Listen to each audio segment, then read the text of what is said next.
We condemned the arrest of Hopewell Chingono. You know, the last time that he was arrested, I was with him. I went through the paces. You know, we witnessed the conditions firsthand at Chikurubi Maximum and at Harare Remand. Those places are not habitable. They are not meant for human habitation. And already the crime that he is accused for has been alluded to by my colleague here. But what I want to say is, as citizens in this country, we are fully aware that we need to stand up to fight for citizens' rights. We have been speaking against corruption. And what government in the world would criminalize citizens who speak out against corruption? Recently, the president talked of 3.5 billion that has gone missing, that has gone between the walls from command agriculture. Nothing has been done. And if as citizens we keep quiet, we don't speak out, what happens? Mugabe unearthed 15 billion that was stolen from diamonds in Chiazwa. What has been done about it? Nothing. From NASA, 900 million was stolen. What has happened? Nothing. 60 million was stolen from trucks. A few people were arrested because there was an outcry from citizens. But after the arrest, what has happened? Nothing. They could not even recover 60 million which has been recently stolen. At least it should have been possible to recover 60 million and bring it back into the fiscus. But nothing has been done. Instead, look at the state of our nation. The broken down infrastructure, hospitals completely incapacitated. You know, the education sector in shambles. School children are supposed to have opened, but there are no lessons. What is the situation? And as citizens, when we speak about these things, it's important for the government not to take us to be enemies. These are the causes which Hopewell is championing and fighting for. These are the issues that we as the 31st protests are speaking about as a civil rights movement in this country. We're speaking about these issues because they are coming from the people. Then the payback is you are arrested, you spend 45 days in detention. That is unacceptable. Meanwhile, we know of citizens who get to the airport with 6 kgs of gold and they tell you I picked the wrong bag. The state does not even oppose bail until the magistrate says, no, you need to oppose bail here. You expose us. Is that the Zimbabwe we want?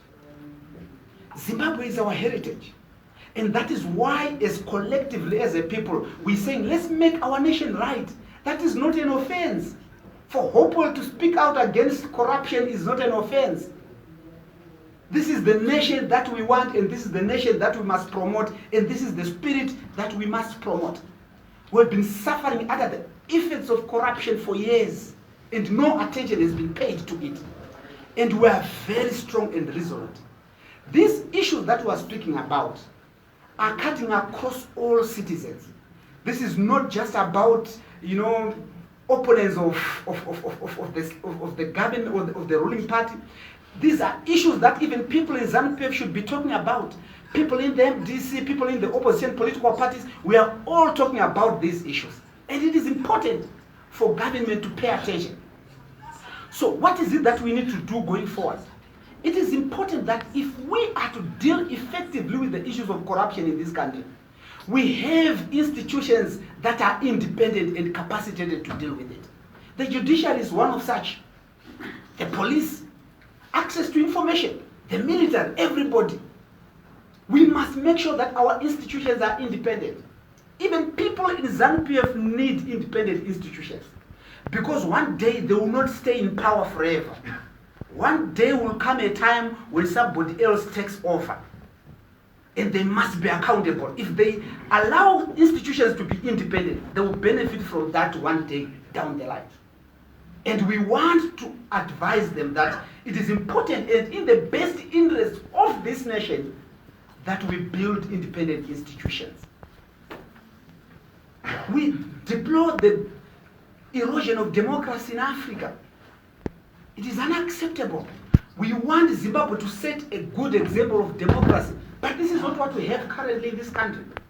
And so, as the 31st and as leaders of the 31st, protests, July 31st protests, we are speaking out and weighing in on the message that our colleague and brother Hopewell has been speaking about. We want to say Hopewell deserves his freedom. Speaking out against corruption should not attract the wrath of the state. It is very important. And hence, if I may also weigh in, we call on number one, citizens to stand up and support this noble cause from our colleague, Hopewell. As citizens, before even SADC comes through or before anyone else comes through, we must, as Zimbabweans, unite and come together and speak with one voice. We should demonstrate a statement to the government to say, we've had enough. We are citizens, we are Zimbabweans. Not ZANU-PF, not MDC, not Transform Zimbabwe, not the 31st Movement, not Zimrites, but we are collectively Zimbabweans and we should come together. So our aim is to make sure that number one, as citizens, let's come together and speak with one voice. Let's build a convergence platform where all citizens can converge and speak against what is happening. Then number two, we want the support of the region. Our colleagues in SADC must speak out. Our fellow compatriots in the region must speak out and condemn what is happening to Zimbabwe. Because if it happens here, it will not end here. If nobody speaks out, it will go to our neighboring countries. It will proffer to the different countries that we have in this region, and that is unacceptable. And we also want Africa to speak out with one voice to condemn what is happening in this country. This is the ethos of nationalism that our founding fathers fought for. And we stand by that. Freedom of expression is a key fundamental to every society. Every society should be able to express themselves like our compatriot Hopewell Chimono is doing. That should not attract persecution from the state. That must be very important. And of course, we also call on the international community to weigh in. Zimbabwe does not exist in isolation. The world is becoming a global village. For us to be successful politically, economically, we need to work with others. You know, there's an African proverb which says, if you want to go quick, go alone. But if you want to go far, go with others.